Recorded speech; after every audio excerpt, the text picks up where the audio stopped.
saying, what they're talking. So you don't get into the situation where there's a buffer between you, particularly in a small community. But Mr. Mitchell, and I'm a person, right? I don't respond to things in that way. I try to be as even-tempered as I can, and I take the insults along with the criticisms, along with the support. My view is I got to listen.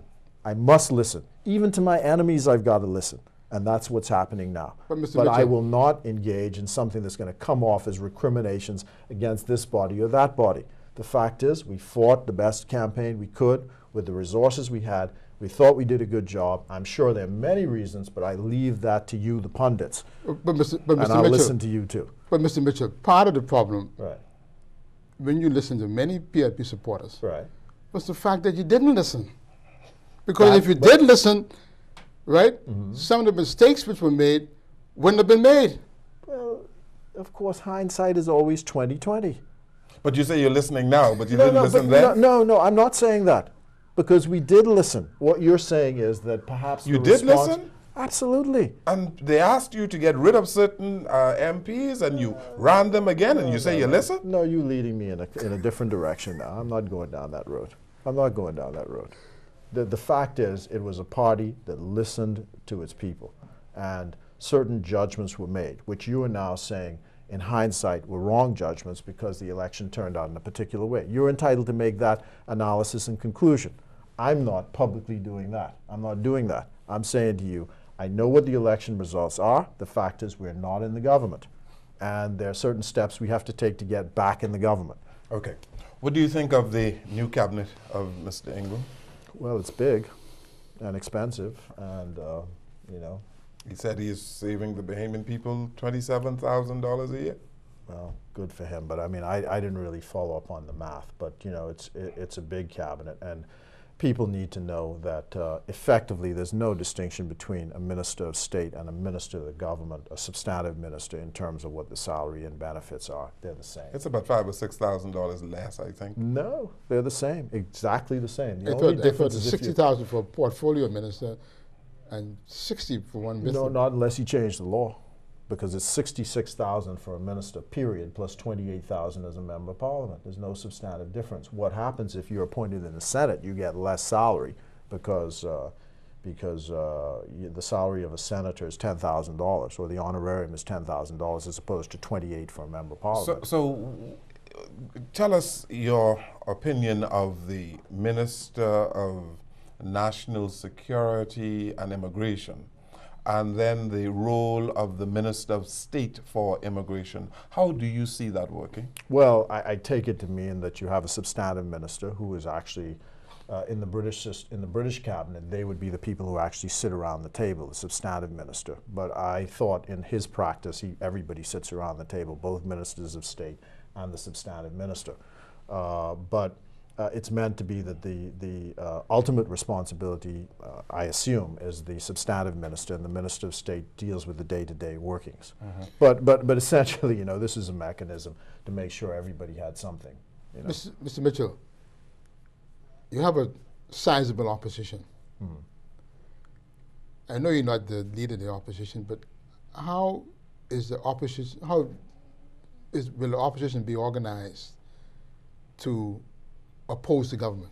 Well, I expect the shadow cabinet to be announced tomorrow. We were given our portfolio assignments today, and I expect tomorrow there'll be some announcement from the leader of the opposition as to what those assignments are. And each person will be shadowing particular assignments. And so things will be formally organized in that way. You know, there'll be a party whip, and there'll be a leader of opposition business. All of those will be announced in the next few days. Will the leader of the opposition be a full-time leader of the opposition? Will he accept all of the accoutrements of the office of the leader of the opposition? Well, he's both a former prime minister and leader of the opposition. So there are several things which come with both those positions, and I expect he'll take the advantage of them. We have some more questions concerning the role of the leader of the opposition. We are speaking this evening with Mr. Fred Mitchell, the MP for Fox Hill. We take this break. We'll be back.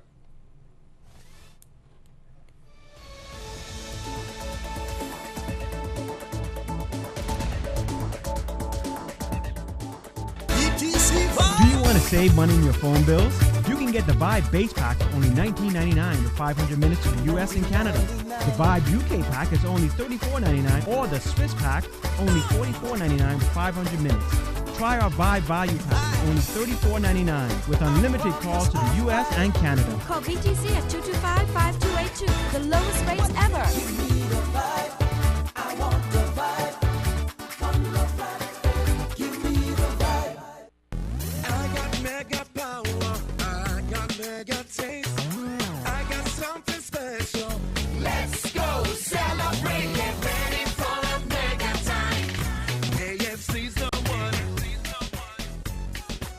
It's mega time at KFC. Get 8 pieces of your favorite chicken with 2 large sides for only $16.95. Or 12 pieces of chicken with 2 large sides for only $23.25. It's mega time at KFC. It's finger licking good.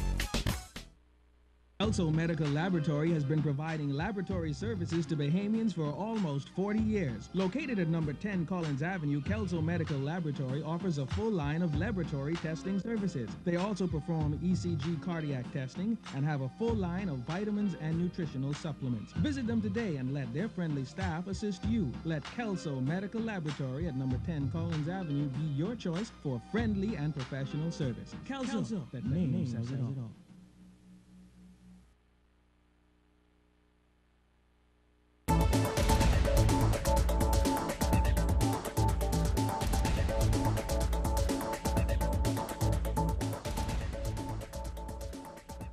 We're here in the final segment of the platform speaking with the MP-elect for Fox Hill.